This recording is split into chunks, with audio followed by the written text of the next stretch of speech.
All right, I'm Eric Kane. And I'm Paul Tassi. And we are back with our last, probably our last episode of the Game of Thrones podcast. Yeah, ever. At least for the original series. When people think of this 20 years in the future, I'm sure there'll be like 5 other Game of Thrones series by then. Yeah. It'll be like The Walking Dead at that point. Fear the Game of Thrones and Game of Thrones with ice zombies. Wait. Yeah, it's sad. I feel like that's, Game of Thrones has become a big part of, both of what you and I do professionally and also just kind of, life. Well, it's also, it's something, I do for my job. You can talk about Game of Thrones with practically anybody because it's just such this widespread phenomenon. Like, I can't do that with The Walking Dead anymore, but I could do that with Game of Thrones. And like, otherwise you have to go through a list of like 30 shows to see what people watch. But like 80% of people you talk to these days watch Game of Thrones. So it's kind of a cultural touchstone that is unlikely to be repeated in the near future. Yeah. And it's strange. It's such a strange, just looking back on the 8 seasons and kind of the way it all shook out. It's just, there's shows that have sort of seen a decline before, we've seen that happen lots of times. But with Game of Thrones, it's not so much really that it was just this clear decline in quality as it almost was this, you went about 6 seasons with a very specific kind of story being told. And then the last 2 seasons felt like a very different kind of story being told. And there's so many reasons for that, but it's just a strange thing because, I don't know that I'll ever really, maybe someday, but I don't know that I'll ever want to rewatch this whole show the way it goes. Yeah. I know people have done that to catch up, but that's never really been me, especially now when it's done. It would just be weird because, you're right. Like a couple seasons ago, there's essentially this big sea change that happens where you're getting past the books and like things kind of get a little wobbly, and then it changes into this like massive, huge scale. Like, how can we impress everyone with our giant battles and big, cheer-worthy kills and stuff? And it feels like a different show. And like there's still good episodes, peppered throughout the last few seasons, but it fundamentally just felt different in a way that we never really got back for the last 2 years, I'd say, especially. Yeah. Yeah, and part of that is, leaving the Martin books behind. Though I wonder what it would have happened if he'd finished. Would we still have had this sense that Benioff and Weiss wanted out? That that the people involved in the show were kind of just done with it because it was so big and expensive and unwieldy? Or would we have gotten, more extensive final seasons? I think it's just hard to say. If he finished everything, which is, I guess, physically impossible, I bet he could have convinced them to stay around probably longer than they have, or at least convince HBO to give the show to someone else if it required, 4 more seasons. Because like both Martin and HBO were very clear about wanting / thinking the show needed more seasons, and it was really just the showrunners who didn't want it. And like I can understand HBO not wanting to just like give the show to someone else, like it's The Walking Dead, after, for the next 3 seasons or something, and just let them finish it. But usually you cut things on the shorter side when you're trying to go out on top, and I don't like they went out on top of ratings, but in terms of quality, I don't think most people can make that claim. Yeah. The funny thing about the finale and about a lot of the stuff that happened in season 8 is it feels like a fitting end to the story, but as though we suddenly had cliff notes for the last 2 books, like yeah, sure. I can see how, Daenerys would go the way she went. I can see how, Jon Snow would go up north with the wildlings, and all these endings were pretty good, for a lot of these characters. And I was happy with them, but it just is so much like the getting there part, we just. Yeah. It's like you have all these points on a map, but instead of taking the, quote unquote correct path to get there, you're just making a beeline like straight for each of them, right, and just hitting the mark and like, okay, Martin said this big thing has to happen and this big thing has to happen. So we get there, and it takes, 7 weeks as opposed to 30. Yeah. And it's narrative fast travel. Yeah. But I And guess you that's could say without Martin's books, it would be kind of risky to just go too far off course and like keep writing and writing and writing when you no longer have anything to base it off of. yeah. I guess ultimately it comes down to these two really interesting conflicts that were just resolved so fast. I mean, like how long did it take to resolve the Ramsey Bolton conflict? I mean, probably way too long. Yeah, that Or, was at least 2.5 years. Same with and yet, Joffrey. I mean, Joffrey was like 3 years. hmm and all of the real, Tywin, all of this sort of big conflicts that were happening previous to this took a fair amount of time to resolve. And then we get the Night King and it's an episode, and we get Daenerys and it's like an episode. And Yeah, that's I mean, just all of these were strange. just literally, it was like one defining moment rather than like this long slot. It was like, okay, the Night King's been marching for 7 years or whatever it's been, but all it took was one properly placed stab from Arya to evaporate the whole army and eliminate the threat from now until the end of time, apparently. And Yeah. then you have this big, big, long, drawn out thing with Cersei, how she's going to betray people and like, oh, she's holding on to power. And then like Daenerys suddenly figures out how to use her dragons. And it's like she takes the entire city and kills Cersei without batting an eyelash. Yeah. And then she becomes this huge tyrant. And then all Jon has to do is gain her trust and, convince her that he loves her, which I think he does for 30 seconds. And then he stabs her and then she's dead. And then her whole army is leaderless. So it's And it leaves and these goes really, home. really big conflicts, despite all these huge battles and stuff we've seen filmed. It just comes down to these really weirdly small moments that may or may not end character arcs on a proper note or not. Yeah, it's like if the Cersei High Sparrow conflict had been done in season 8, like this High Sparrow would have taken power at the beginning of an episode, and Cersei would have blown him up by the end of the episode. That's kind of how it feels. Like it still could have all happened, but it just wouldn't have made much sense. And that's kind of where we're at with this season. We said like last week that you could spend a whole season on the Night King conflict, then a whole season on the Cersei conflict, and then after that you could have done a whole season on the Daenerys conflict. It's just there's so much potential there, and then but lining up literally like 3 of the biggest conflicts / defeats of the series in 4 episodes. Yep. It's crazy. And like I get that everything's coming to a head, but like that's just never been how the show works. So like even if the end result is where they're quote unquote supposed to go, it just doesn't feel right. Yeah, I mean, the way everything ended up happening is fine, but yeah, it's so jarring, I guess, and it was well done too. I mean, I liked the finale; it was good. There was some strange stuff about it, but screaming at like there's a lot of moments you can be like, really? Yeah, I mean, I'd say the beginning was really good. Like Hitler Daenerys was pretty scary, and there were some great shots during that whole scene, and then the moment with Jon and then Drogon. Those are all good scenes. I really enjoyed them. It got a little I'd weird. Say like 90% later. of the episode was like well done. It was just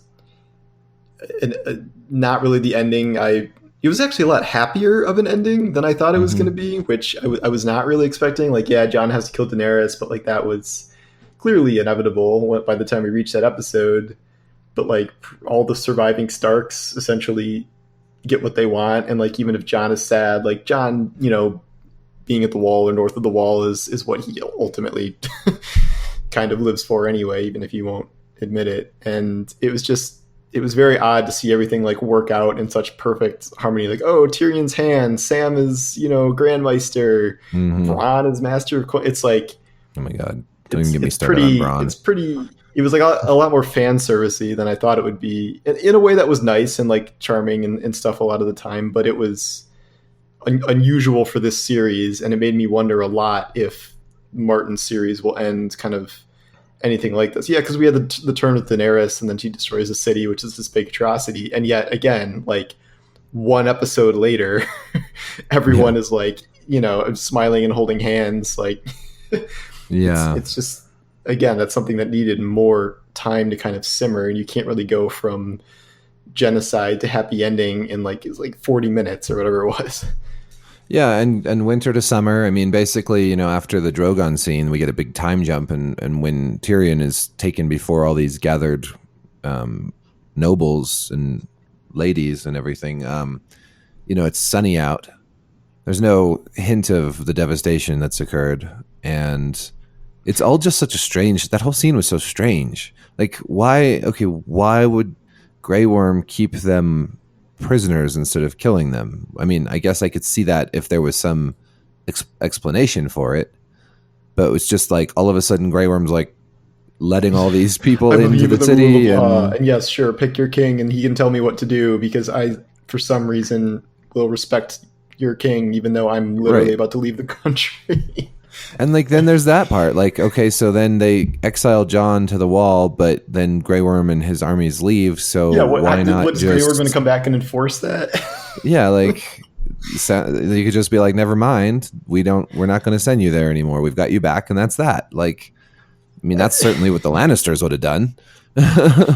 Yeah, there's no reason to keep that word, but And then, you're right. Like this, if you count John among them, then 4 of the Starks survived, and the only Stark children who passed were Robb and Rickon. Yep. Rickon having almost no role whatsoever, and it's like, wow, okay, like Starks made out pretty well in all of this. The Lannisters are all dead except for one. The Tyrells are all dead. The good one. Yeah, the good one. The most of the Dornish, the Martells are dead except for whoever that guy was that showed up at that last council. I was like, who is that dude? I'm like, they just killed all the Dorne people, so they had to cast some random dude. Yeah. Random dude from Dorne. I was like, is that the prince guy that was growing up? I'm like, no, they killed him too. I mean, pretty much like, and then almost all the Greyjoys are dead except for Yara. I mean, pretty much every other family except for the Starks really got decimated. Yeah, and the thing is like, I'm not like demanding one of the Starks be killed in the finale. It's just that like, it the whole ending felt very on Thrones like. I never thought we were leading to kind of this like perfect redemption and victory of the Stark family, which is essentially what we got because none of them have died since Rickon, and really the Starks have not suffered any like horrendous losses since the Red Wedding, which was ages ago now. And like Sansa's been, brutalized, which is terrible, but she made it out alive. Yeah. And it was just, it's odd to see them just kind of ruling the world in such like a perfect fashion, which it just seems very un Game of Thrones like. It was satisfying to watch. It was just unusual and not what I'm expecting from the books. Yeah. I guess at this point I am expecting that Bran becomes king in the books, but it's so strange. I just can't even. That's one of those things where it's like, that's probably something Martin told them. Like, okay, Daenerys is going to burn King's Landing, Jon's going to kill Daenerys, Bran's going to win the throne, and then he's like, work out how that happens. Yeah. And like, I don't know what you made of the Bran throne decision. Like, I thought it was a pretty good pick because, given all the available options, like picking the guy who has like the wisdom of the entire population seems good. And the fact that he can't have children kind of enforces the new rule of we're not doing family succession anymore. The problem for me is that like Bran has just been such a lump of a character, like ever since, I mean, pretty much the whole series, but especially once he became the Three-Eyed Raven. And like, I get that they were going for this like wise Buddha type of thing, but it's so pronounced and exaggerated that, I mean, he became a meme. Like Bran was essentially the most prominent meme of the final season of Game of Thrones, because it was so ridiculous, like how emotional, like how not useful he was in every circumstance, even if he was, quote unquote, secretly setting things up. And like, I know there's the final theories of like Bran was evil the whole time and he was manipulating everyone so he could. That's what I like. I don't think it's true, but I like it. I don't think it's true, but it's like one of the only. It's an explanation that exists because it's one of the only things you can say to like make his character kind of interesting. Yeah, and if you think about it, like if you think about how this has all gone down, and it's probably just an oversight, really, but if Bran has been seeing the future and plotting all this stuff out, and everyone was in the right spot in his little 3-dimensional game of chess, then basically he allowed a lot of this to happen. I mean, he didn't warn anybody about taking the dragon north of the wall. He didn't warn anybody about what Daenerys was going to do in King's Landing. He didn't try to prevent any of these horrible atrocities, and apparently all in the service of becoming king, Well, which but is also sort of theoretically in evil. service of protecting his family, because as we just said, everything works out. I mean, everything works out for pretty much all the good guys that remain, except Daenerys, who turned evil at the last second. And the only price was 1,000,000 dead Kingslanders. Yeah, and like, who cares about them, right? I mean, Right. as Cersei says. Just peasants. Yeah, Bloody peasants. So I don't know. It's just a very strange. The whole thing is just I can strange buy and that, but I think jarring. ultimately, even if he was arranging all this, it probably did more good than harm in the end. Because if he wasn't, like, who's to say they would have ever beaten the Night King at all? And Yeah. it's, I don't know. You can get into kind of endless philosophical debates about what could have happened, but it just it just didn't really work because of how weird his character has been pretty much the whole series, but especially the last few years. Even if he makes Yeah. logical sense as the pick. I also sort of think that, when Drogon melted the Iron Throne, I sort of figured, well, okay, like this is not, this is symbolic of both the dragon realizing what killed his mother, because it was her ambition and lust for power that led, and I think that it was illustrating that. But I also think it was, I thought at the time anyways, that it was pointing to like nobody sitting on the Iron, nobody being king of the Seven Kingdoms. Like, why didn't, okay, when Sansa was like, hey, little brother, I love you, but I'm going to be queen in the North. Why didn't, the Prince of Dorne say, you know what? That's a good idea. I'm going to be king of Dorne now. And everyone just said, Yara okay, literally asked Daenerys for independence for the Iron Islands like uh-huh. last season. And Yara is then a waste of a character. the North gets independence and she doesn't even like chime in. Like, this is ultimately why I was on team like no one wins, and I thought they were just going to separate out into 7 separate kingdoms, because why not? And like, I guess what they're doing is like a little like that, if they're just having a council of the 6 kingdoms to pick a king instead.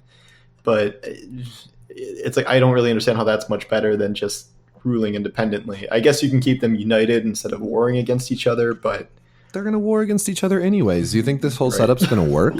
Well, right, they were warring against each other before when they were all united. So yeah, it's not going to. It's just it's sort of a silly conclusion. If Martin actually finishes it, I hope there'll be a better setup for that outcome, because yeah, I mean, Yara during this council is like still like defending Daenerys, like she's the greatest thing since sliced bread, and she barely knew Daenerys, and it's so vapid and ridiculous. Like, she should be saying, hey, yeah, I want to be queen of the Iron Islands. If Sansa gets it, that's what I want. And I don't know, it just everything. And then like the small council, like that was cute and all, to have Tyrion and Brienne and Sam and Bronn, but it's like, really? Okay, Bronn is the most ludicrous of them all. That they actually gave him Highgarden is so beyond stupid. It is so completely unrealistic and fantastical.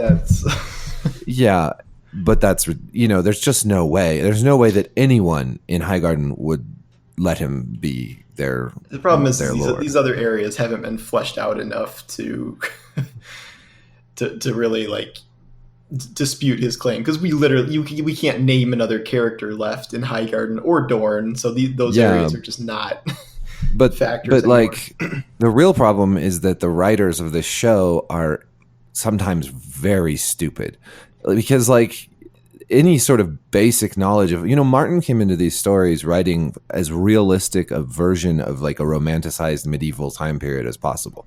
I mean, it's definitely romanticized, but there's still a pecking order, a very strict hierarchy of nobles and their vassals and all of that.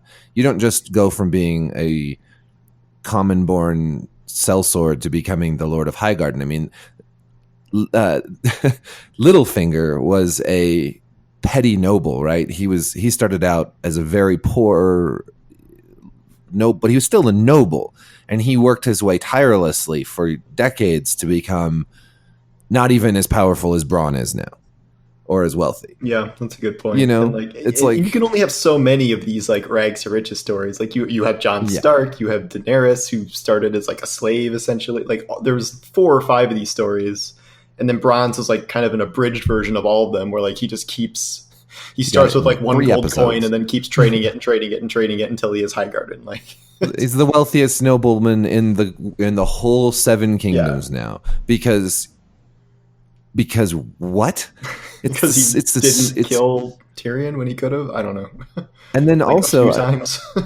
yeah, but I mean he should have been given a lands and title in the Lannister kingdom.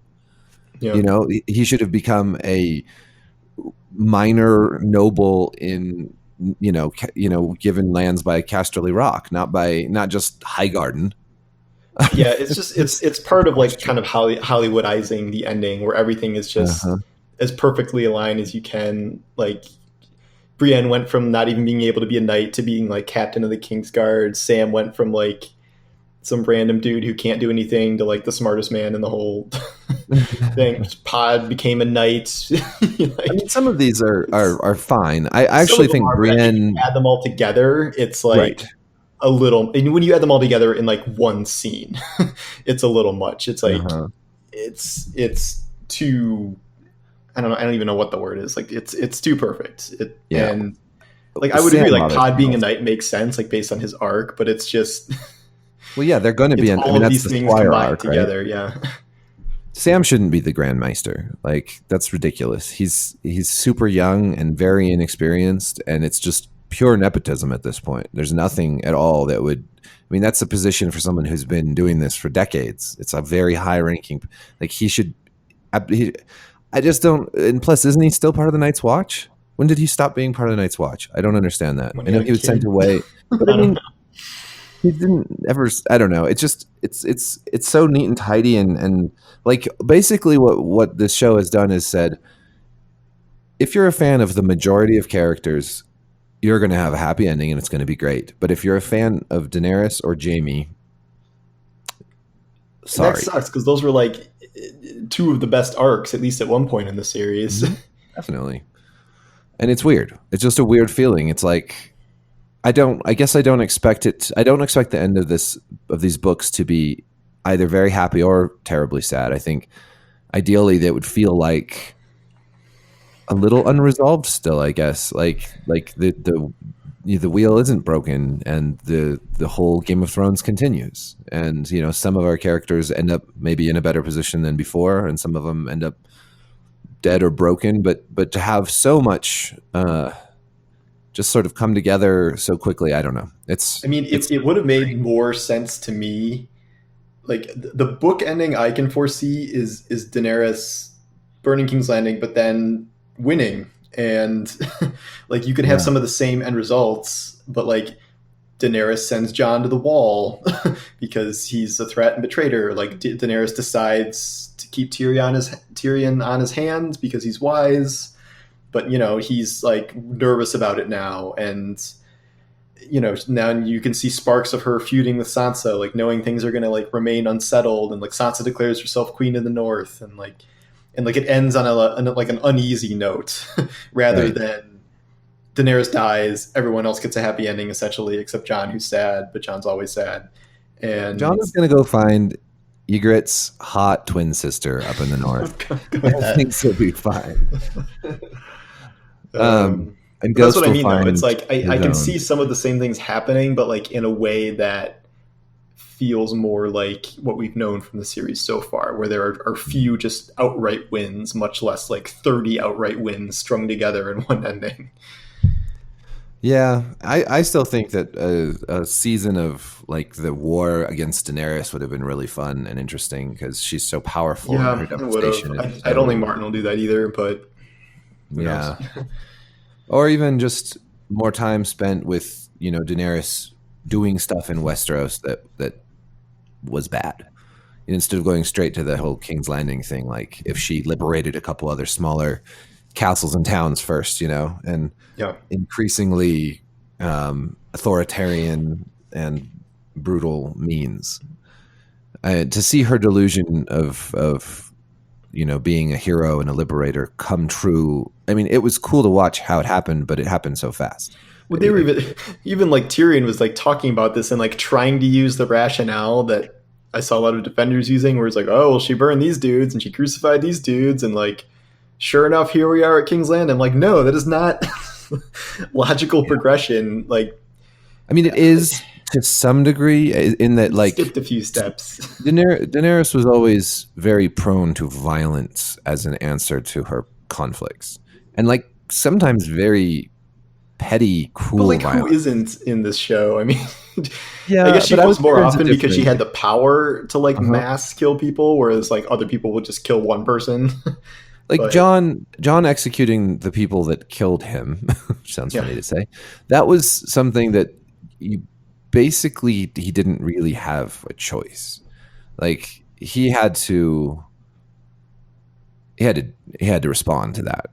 I don't think he liked it either. I don't think he got any satisfaction out of it. Whereas Daenerys has done things like when she locked those people in the vault. It was his treasure vault, right? I mean that guy betrayed her, And so yeah, but it was like, this is a really cruel way to kill somebody. They're going to starve to death or whatever.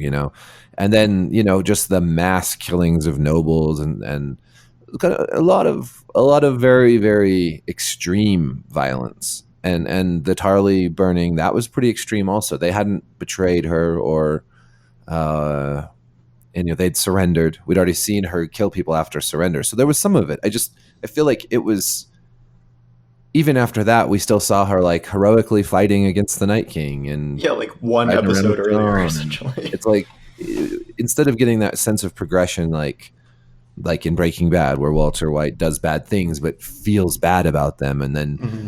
increasingly, as he uses violence for his own purposes, he becomes a more violent and less human uh, man, and that sort of organic progression from relatively good person with too much pride to violent, evil man who leads to the death of people he loves. That was such a beautiful arc, and that's what Daenerys deserved as a character, is something like that, where her, if her own, one of the, spoilers for Breaking Bad or whatever, but one of the sort of beautiful things about that show is how he starts to realize how his actions are hurting other people towards the end. And like, even though he's gone pretty evil, he does, and he sees how, like how Well, he goes out of his his way to actions lead protect his to, family, like right. in the very end. And he leads his actions lead to Hank's death and stuff, and that these are effective emotional moments. And I just feel like if you're going to have a character break bad like this, that requires a certain level of cultivation of circumstance and everything else. And they didn't get there, even though, yes, you can easily go through and show all the instances where Daenerys was too violent and too power hungry and everything else. Yeah. I don't know. I read an interesting article in Scientific American. Did you end up reading that? I think I sent you No, one. not yet.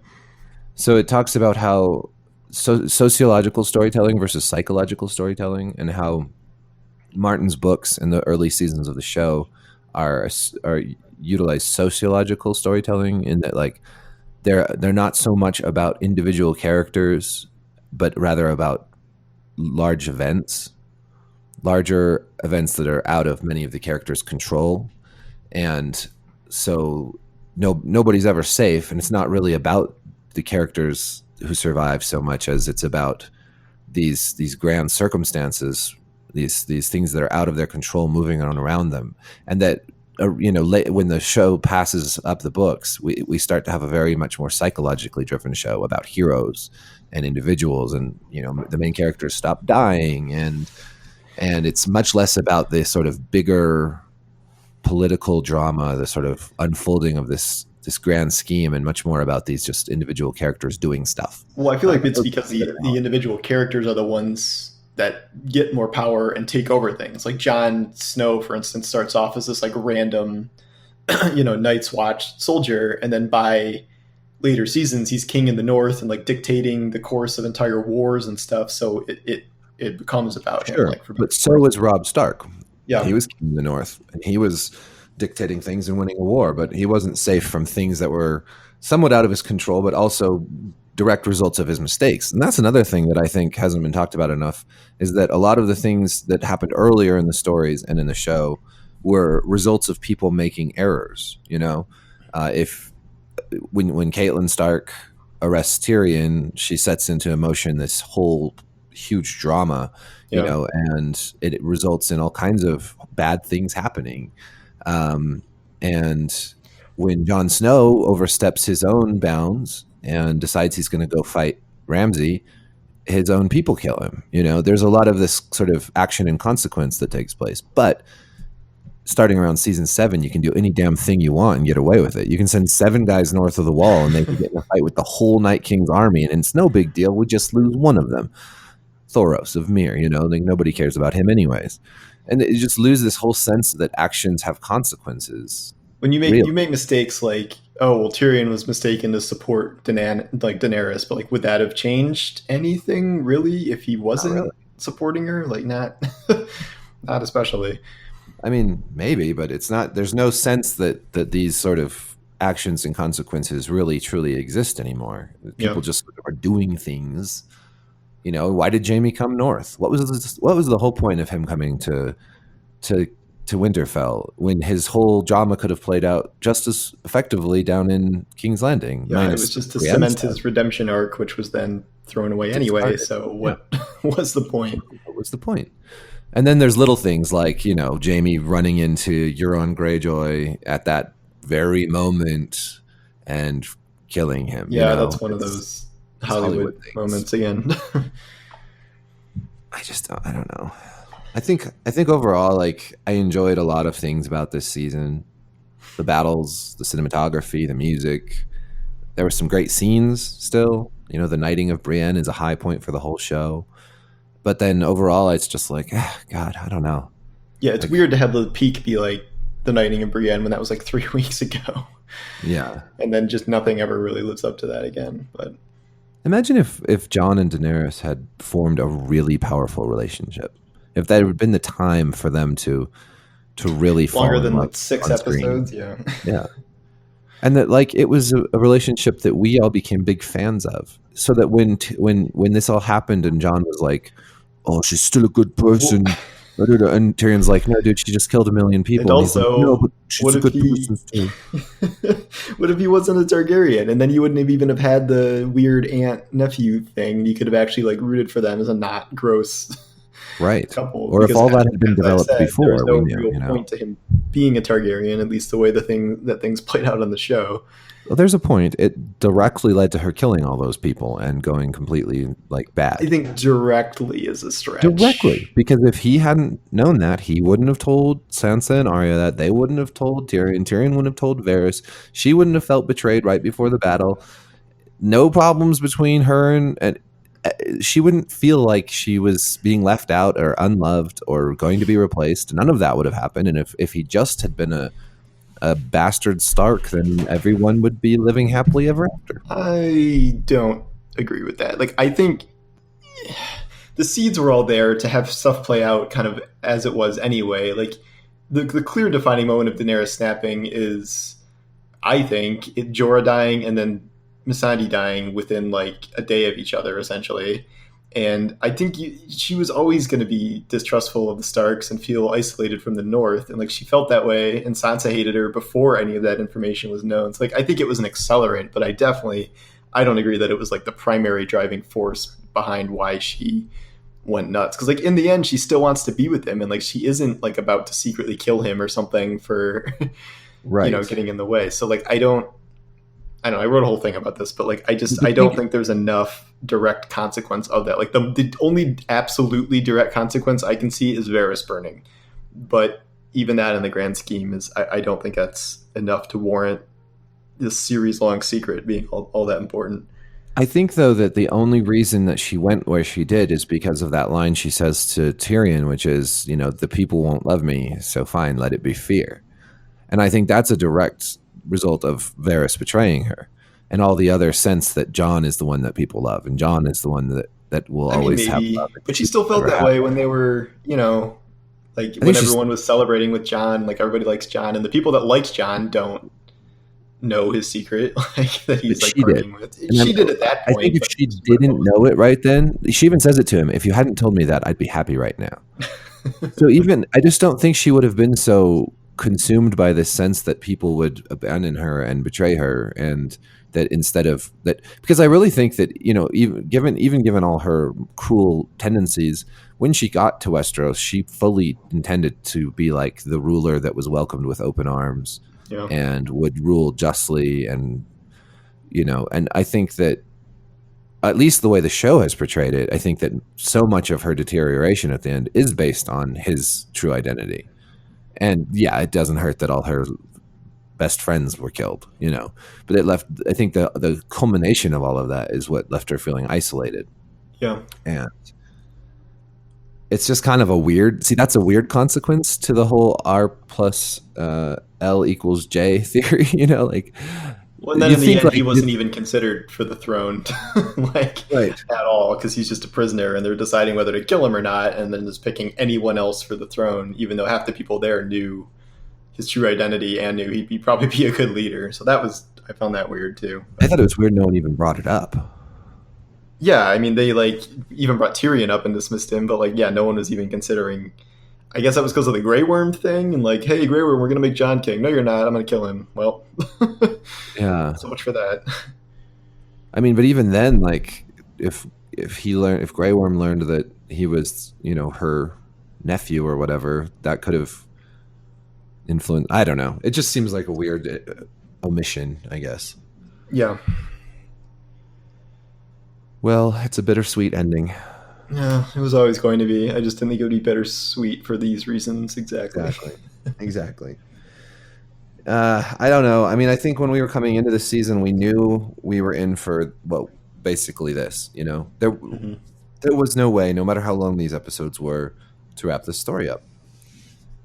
And it's just a shame that they decided that this was the right path to take such a great show and then just, I mean, maybe they just realized they weren't up for the task of like you said, maybe it would just be too much to take on to try to write out all of this stuff without the books. Yeah, I guess maybe we should cut them a little bit of slack because of that, because I mean it would be a daunting task, and it is frustrating that George R. R. Martin couldn't at least give them one more to work with. yeah. I mean, I'm gonna cut him slack to the extent where like I'm not gonna say this is like one of the worst series finales ever, which is what some people are saying, which I think is absurd. Yeah, that is absurd. And I still appreciate the series overall and all the work they've done, and like it has been truly an impressive achievement, even when it's faltered. Like even at its worst, it's still better than most other Yeah. shows by a mile in terms of both production and everything else. And But it set a high bar for itself. it And that's did, and now HBO is going to be everyone's going to be chasing after that bar for a long time.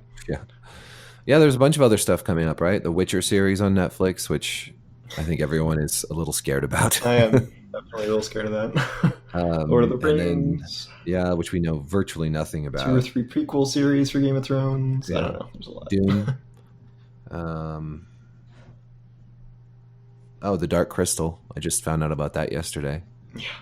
But It's you getting a never know Netflix what's TV going to be show. like the thing. Like Yeah. no one knew, The Walking Dead would blow up. No one knew Game of Thrones would blow up. Like even though those are popular series, like there's plenty of adaptations of popular series. It's just few Yeah. blow up to be kind of. I mean, Game of Thrones is like rivaling Star Wars in terms of its cultural Oh, yeah. influence. Like I mean, these days it's even more influential than Star Wars. I'd venture. So Definitely. Definitely. it's hard Which to is know when odd. you're going to see something like that again. And like I read a lot of sci-fi and fantasy, and like it's I've read a lot of series where I could be like, oh yes, this one could be it, but you never really know. Right. And it was sort of the perfect storm, right? Mhm. Really well written books that aren't too fantastical, at least early on, sort of rooted in like a sort of realistic universe. There aren't elves and dwarves or anything like that.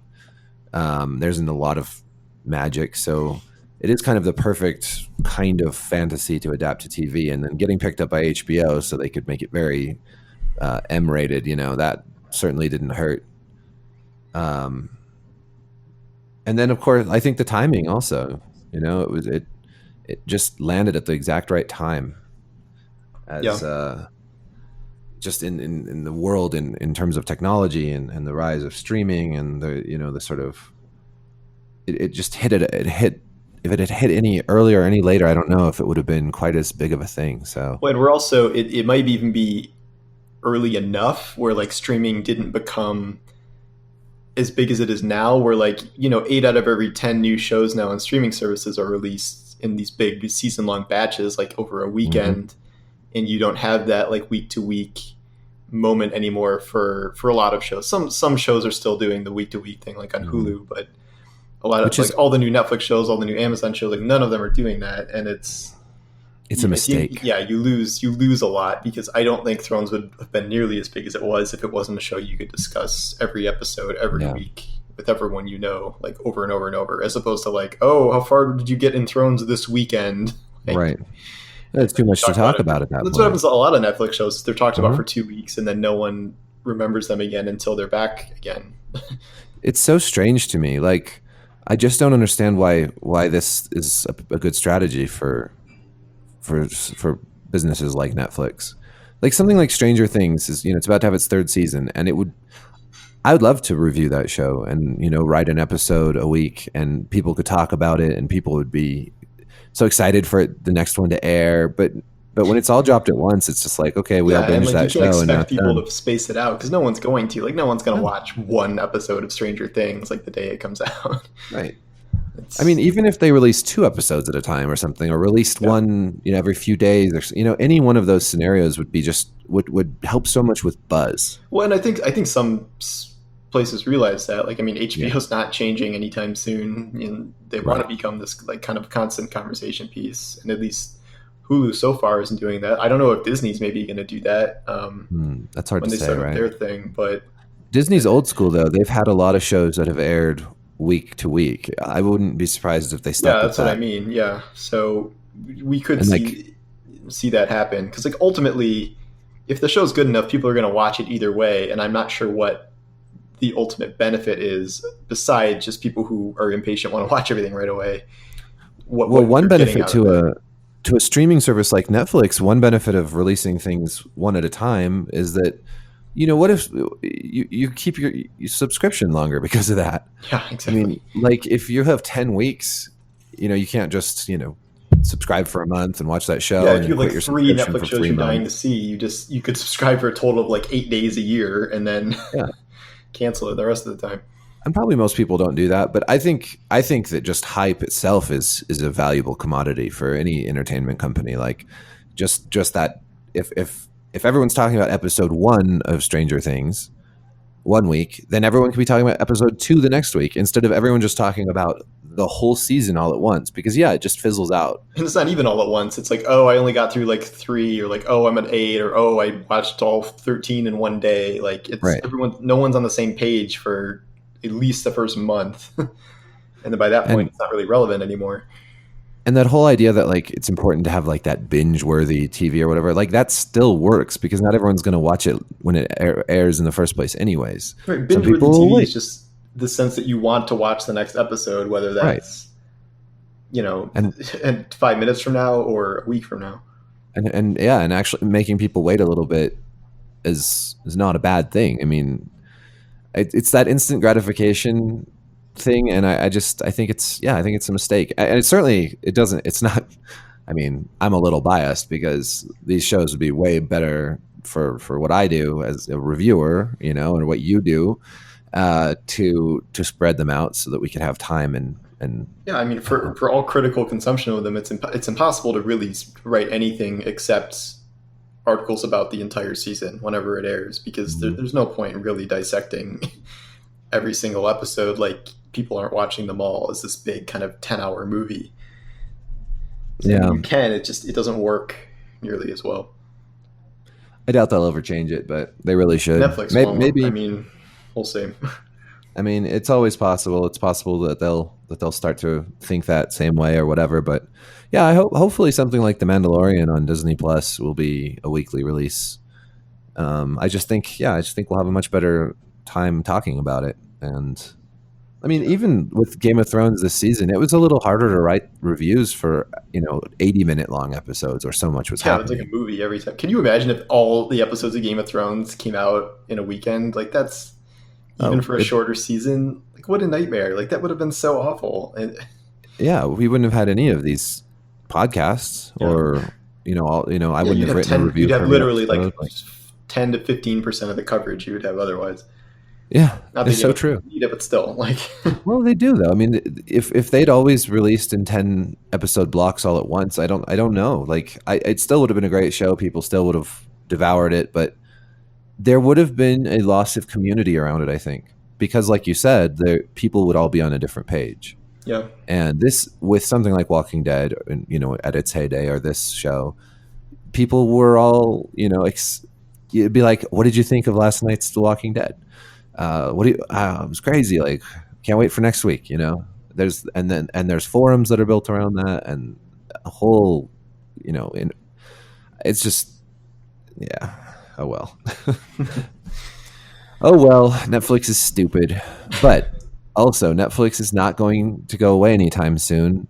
They're not in an existential are you crisis sure? I over read an Disney article that Plus. said they were not going to be here in 6 months. Yeah, they do all doom and gloom for Netflix. They have hardly any subscriber base anymore because Yep, of Disney Plus. non-existent Disney Plus. Oh boy, that's something. Anyways, all right. Well, we'll leave it at that. Yeah, This, I I'm guess, sad. farewell Game of Thrones. I'm kind of sad. I am sad. I'm very sad. Like, I've been. I think I've actually. It's funny. The final episode aired. I wrote my review, and the next day I sat down to write some stuff, and I had the hardest time writing about it. I'm gonna It's keep just, squeezing out a week's worth of posts, maybe. yeah. I But, think I'm going to finish a couple things, maybe to get up by the end of the week or the yeah, weekend. But I guess I just have like not not f- not known what to say really at this point. Or not known how to say it. But because it was it's kind of just, such a tidy ending, and like we know what's yeah. gonna happen next. It's not a mystery. Like there's a prequel show. Like now we just sit around and wait for that, and then we sit around and wait for the books, and that's not there's not much else to do besides that now. I'm really good at waiting for those books. I think we all are at this point. We've been practicing this for years. Yeah.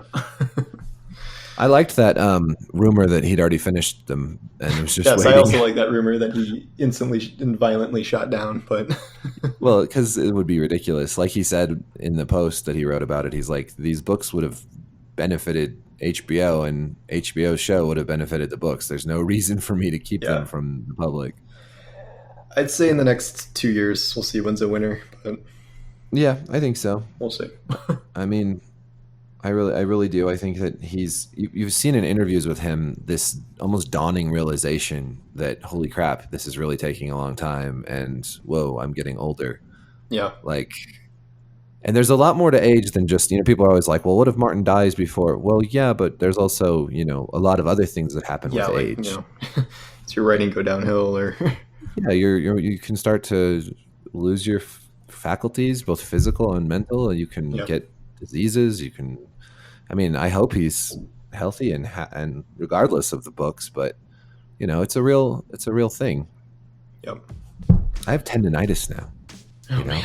Getting old. My knees hurt when I run. It's Yeah, it's like, what the hell? sucks.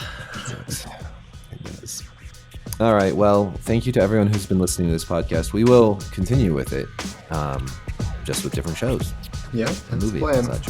Yeah. So we'll try to be back next week. See ya.